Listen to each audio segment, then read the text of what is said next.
I think Greg and I got along better than any other band member. You wreck people. But when you got sick, I contacted him every other day. He was quite unwell. After being dismissed from the band he helped found, arrested for pointing a gun at his wife, and screaming drunkenly backstage, he played a wonderful piece the next morning. It silently departed the room. Dickey Betts, the untamable artist of the American South, wrote Ramblin' Man, the only Allman Brothers Band hit to reach the Billboard Top 10, composed Jessica, a wordless symphony that made Southern rock a genre with true emotional depth, and burned every bridge, friendships, marriages, reputations, to live and play music his way. If Duane Allman was the Allman Brothers Band's fallen angel, Betts was their wounded, rebellious, uncontrollable soul. As if recounting his life story, he played guitar with one riff, capturing loneliness, need, and anguish in every note. Dickey Betts was a genius without restriction, a rebel who never gave up, and an artist whose music lives on after his quiet death in 2024. Is a song enough to grasp a legend? Early life. West Palm Beach-born Dickey Betts was born on December 12, 1943. But he wasn't shaped there. Bradenton was his hometown, a little agricultural hamlet on Florida's southwest coast where orange orchards stretched forever, gravel roads kicked up crimson dust, and time appeared to slow down. His family wasn't rich or prominent, but Southern music was always around. Local gatherings featured his silent, hard-drinking father, who took odd jobs and played mandolin and banjo. His mom loved swing and listened to the radio while cooking. Betts was raised around Bill Monroe, Hank Williams, and the Carter family, where music was always on the front porch. Betts started playing ukulele at 6, then fiddle, mandolin, and banjo. Once he touched his first electric guitar, borrowed from a neighbor, he realized this was fate. Every afternoon, little Dickey played the same radio songs on the porch with the guitar. No one taught him music reading. He learned by hearing and feeling. He exhibited early on the spirit of an artist, not the dreamy, delicate sort, but the street-smart kind who relies on music for survival. Early on, he showed his defiant, headstrong, untamable personality. Betts hated rules. He left a church music lesson because they had him play by the book. I don't play for praise. He added in a rare interview about his boyhood. I play to feel alive. Betts had a troubled upbringing despite no major family catastrophes. Men were encouraged to be tough, resilient, and never weaken his culture. If emotions exist, pour them into a glass or fist. Betts went another way. He played guitar with emotion. That was the only place he could be tender, remember, hurt, and fantasize without shame. He quit school at 16 since it didn't teach him what he needed. He performed in Tampa Bay bars, clubs, and county fairs with local bands like the Jokers, Soul Children, and Second Coming. A pub patron brought guns, but no one shot as I sang Sweet Home Alabama, he said. Just listened. I realized I could exist with music then. No one could have predicted that the long-haired Bradenton boy in leather jackets and high boots was planting the seeds of a musical revolution, a genre without a name, an undefined guitar style. But Betts didn't require a label. He only needed a guitar, a stage, and a southern breeze on his collar after each song. Southern rock's essence was growing before its birth. In the hot Florida summers, drunken evenings, and Dickey Betts' first riffs on a borrowed guitar, the spirit began to sing. Early career. Before appearing on Southern Rock Legend's cover, Dickey Betts was a hired gun playing guitar in pub bands, local touring groups, and dive spots where he had to compete with beer bottles popping and raucous laughing. But he honed his senses in those dusty, rough-edged locations without studios or sound engineers, where music lived or died in the moment. Betts worked with the Jokers and the Second Coming, a Florida psychedelic rock band, in the 1960s, experimenting with dual harmonies and extended improvisation. None of the band members were famous, but Betts became a Southern underground guitar legend. He played rock with jazz, blues with country, and most importantly, he could tell a narrative with a solo. Betts met Barry Oakley, a teenage bassist with a tremendous groove, who changed his life. Oakley was Betts' close friend and the link to Duane and Greg Allman, two brothers seeking more. After failing with Hourglass in California, Duane Allman returned to the South in 1969, decided to create a new band that went beyond blues yet didn't fit rock. After one jam session, Duane knew he had discovered the ideal man. Betts and Allman were different but complementary.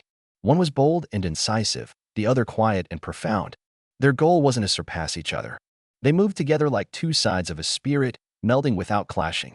In March 1969, Greg Allman, vocals, keys, Barry Oakley, bass, drums, Butch Trucks, Jai Johani, and Jima Johansson founded the new band in Jacksonville, Florida. They called themselves the Allman Brothers Band because Duane had the idea, but Dickey Betts was essential from the start. Betts saw this band as a second family, a venue where he could perform 10-minute solos without interruption. He and Duane pioneered guitar harmonies, melodic lines flowing like two rivers, a sound that would define Southern rock. Although the Allman Brothers Band's 1969 debut album was not commercially successful, critics lauded it. Betts' jazz-inspired tribute to Elizabeth Reed became one of the band's live classics. Betts' initial statement: he told stories through music as well as guitar. Under Betts' silent architecture, the Allman Brothers Band found a third road between California psychedelia and the British invasion, bringing the grit, sorrow, and pride of the American South to the stage. Dickey Betts helped reinvent American rock music with his 20-minute Fillmore East jams and beautiful riffs and dreams and revival.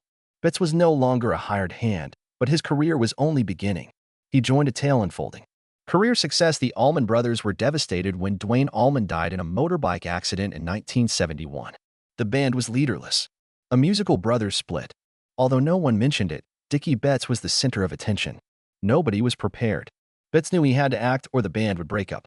He did stand up, not with loud assertions, but with a louder guitar than ever. Betts didn't only play lead guitar without Duane.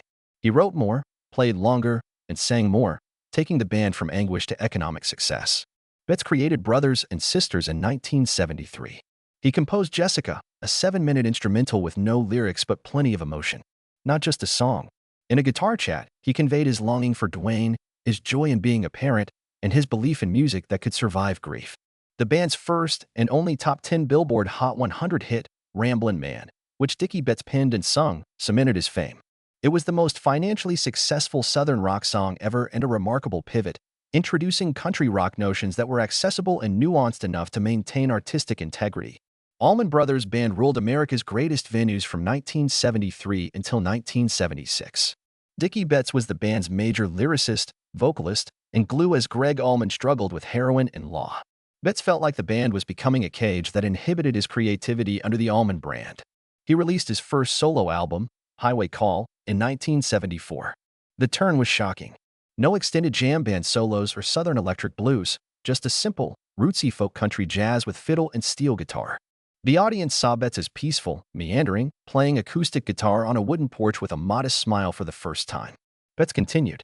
His band Dickey Betts and Great Southern was formed in 1977. His 1977 and 1978 albums Great Southern and Atlanta's Burning Down demonstrated he didn't want to be a copy. He played Americana before the name existed, departing from the all-man sound and fan expectations. Betts tirelessly toured, tutored young guitarists, and taught twin harmony and unique live improvisation. Without media hoopla or scandal, he became a true bandleader with a guitar and faithful bandmates. Even when the Allman Brothers were formed in the 1980s and 1990s, Betts remained a key songwriter and Great Southern's leader. He guided the group through the late 90s throwback rock era, keeping Southern rock alive at every gig and 20-minute live jam. He revived Great Southern in 2000 and released live CDs including Live at the Odeon and Instant Live. Acclaimed by reviewers despite low popularity. Betts played his game, not the crowds. After years of retirement, he returned to the stage in 2018 with his son, Duane Betts, in a tour seen as a passing of the torch. He played guitar like his father, but quieter. At that year's Peach Festival, the Southern Guitar Soul Band performed for the last time, but today 2 generations are lighting it up. Dickey Betts had a cerebral hemorrhage shortly after. He stopped performing after a slow recuperation. But most importantly, he never quit music. Betts showed one reality throughout 5 decades, from pub bands to sold-out Fillmore gigs, from center stage with the Allman Brothers to solo excursions with Great Southern. Music doesn't need approval. It merely takes honesty. Dickey Betts lived and played as if it were the only thing worth believing in. Tragedy and scandal. Talentless artists fade. Others, lack of chance. Dickey Betts' sorrow was having too much brilliance locked in an ego that no one, not even he, could tame. Betts spiraled into alcoholism and a sense of being trapped by his legacy by the 1990s. He didn't celebrate with alcohol. After Duane Allman's death, nothing could soothe his anguish, so he drank to calm it. The band had become a giant machine, and Betts, a free spirit, was crushed by schedules, performances, expectations, and the need to live up to a reputation that had long boxed him in. In anger, he drank and occasionally disappeared without a word. He was detained at a strip club in 1996 for refusing to leave following a disturbance. His face appeared on the first page with the title From Fillmore to Jail, Dickey Betts Again in Trouble. Fan division began. Some said he needed aid. Others were rude. Betts ruining Allman heritage. But nothing beat the 2000 implosion. Dickey Betts got what no musician wants after weeks of inexplicable absences, backstage tension, and irregular rehearsal behavior. Of facts that got him fired by the Allman Brothers. No meeting, no call. His eyes were ignored. A note to his home informed him the band will continue the summer tour without him. According to facts, the man who wrote Ramblin' Man, the band's biggest song, kept the Allman Brothers alive following Dwayne's death, called Greg Allman my brother on stage, and is now gone. He was vocal. Betts sued. The media flooded. Fans drew lines. Some supported Greg, others Dickey. It was considered one of the biggest American rock betrayals. Others said it was suitable for a man who couldn't control himself. Betts stated, "I wasn't the problem. They survived because of me." Shortly after, the Allman Brothers toured without Jessica, Blue Sky, or their wild, unpredictable edge. Though tighter and more polished, they lacked Betts' signature sense of a survivor playing the music. In later years, Betts toured with his band. The spark was never entirely restored. His audience shrank, and the press stopped covering him. Those who formerly stood with him were now silent. He performed Grammy-winning instrumental Jessica. It wasn't a happy anthem anymore. It was a voice from the past. Overdose didn't kill Betts. He didn't go mad. He didn't kill himself.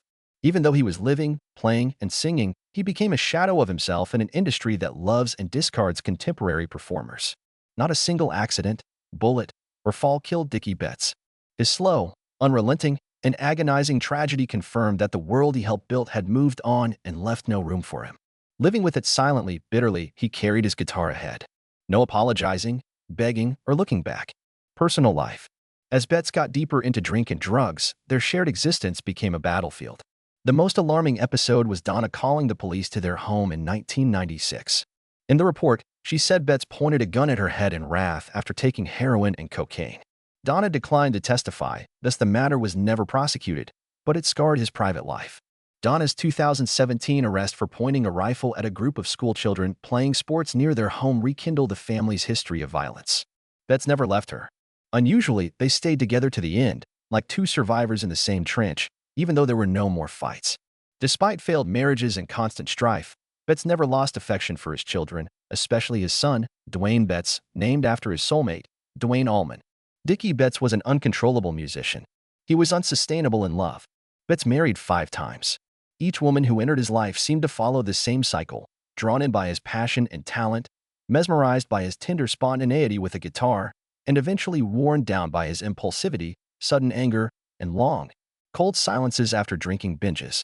Betts's early brides were rarely famous characters, but those who knew him said he loved with brutal honesty, surrendering his heart and recklessness to the other person. Perhaps because of that, his early marriages ended in divorce, tears, and bitter courtroom disputes. His 4th marriage changed him. He wed Donna Betts, a strong, independent lady. Donna was his traveling partner in the late 80s and 90s, not only his wife. She was his tour manager and attacked him on stage, demanding he put down the bottle before a show. In the beginning, they were like two warriors, one a fiery artist, the other a steadfast woman. Son and successor, Dwayne Betts. In his playing, writing, and stage presence, Dwayne seemed to channel the young Dickey, still dreaming but not yet crushed by reality. Betts was never a loving father. He didn't publicly say "I love you." In 2018, Betts stared at Dwayne with pride and quiet passion while performing Blue Sky and Ramblin' Man. Betts disappeared nearly totally after a stroke in 2022. Donna took care of him, and Dwayne continued the family's music. Betts stopped performing, fighting, and being torn by fame in his dying months. He lived peacefully with his tiny family, watching his son complete his adventure. Dickey Betts failed women. He wounded loved ones. He broke bonds that appeared unbreakable. He never concealed anything. Being honest in love and music was his trademark. That raw, prickly honesty made him a real, unforgettable person, even if it didn't provide him happiness. To his fans and those who loved, left, and stayed. Legacy and influence. Dickey Betts proved his significance without a tribute program or Billboard rankings. He left an indelible mark on American rock, especially Southern rock. As Ramblin' Man's main songwriter, he wrote more than a hit. He composed a Free South anthem. Every rural American may see themselves in this song. Jessica's Grammy-winning instrumental conjures up an open sky, an infinite voyage, and a wanderer's soul who belongs only in the music. Betts was the first to combine a Gibson Les Paul guitar with 5-string banjo phrasing and blues structures to create a jazz and country-influenced Southern rock style. Performing dual guitar with Dwayne Allman wasn't a duel. Two souls moved together. Later artists like Warren Haynes, Derek Trucks, Charlie Starr of Blackberry Smoke, and John Mayer have highlighted Betts as a paradigm of grit and grace in American guitar playing. one of the few musicians to withstand the Allman Brothers Band's internal turmoil. From abrupt deaths to court feuds while retaining Southern flavor in every composition. None of his songs used stage effects, electronic gimmicks, or production trickery. Betts' guitar stories were comprehended by audiences. His effect was more than technical. It was a philosophy, way of life, heartfelt play, and never compromising to be liked. Dickey Betts rejected the trend, held on to rawness, and allowed true defects in an era when the market dictated every product. That honesty made him a beacon for independent musicians everywhere. Betts' greatest legacy may not be on vinyl, but in the next generation's breath. His son, Dwayne Betts, isn't simply famous. Like his father, he plays music with passion, Southern pride, and no pretense. Dwayne and the Allman Betts Band take Dickey Betts' legacy into the 21st century without degrading it. No autobiography or grand statements. Dickey Betts' music conveys everything. Complex yet free, powerful yet emotional, highly personal yet able to affect millions. Every blue sky note keeps that heritage alive, breathing, and growing without him. Final years.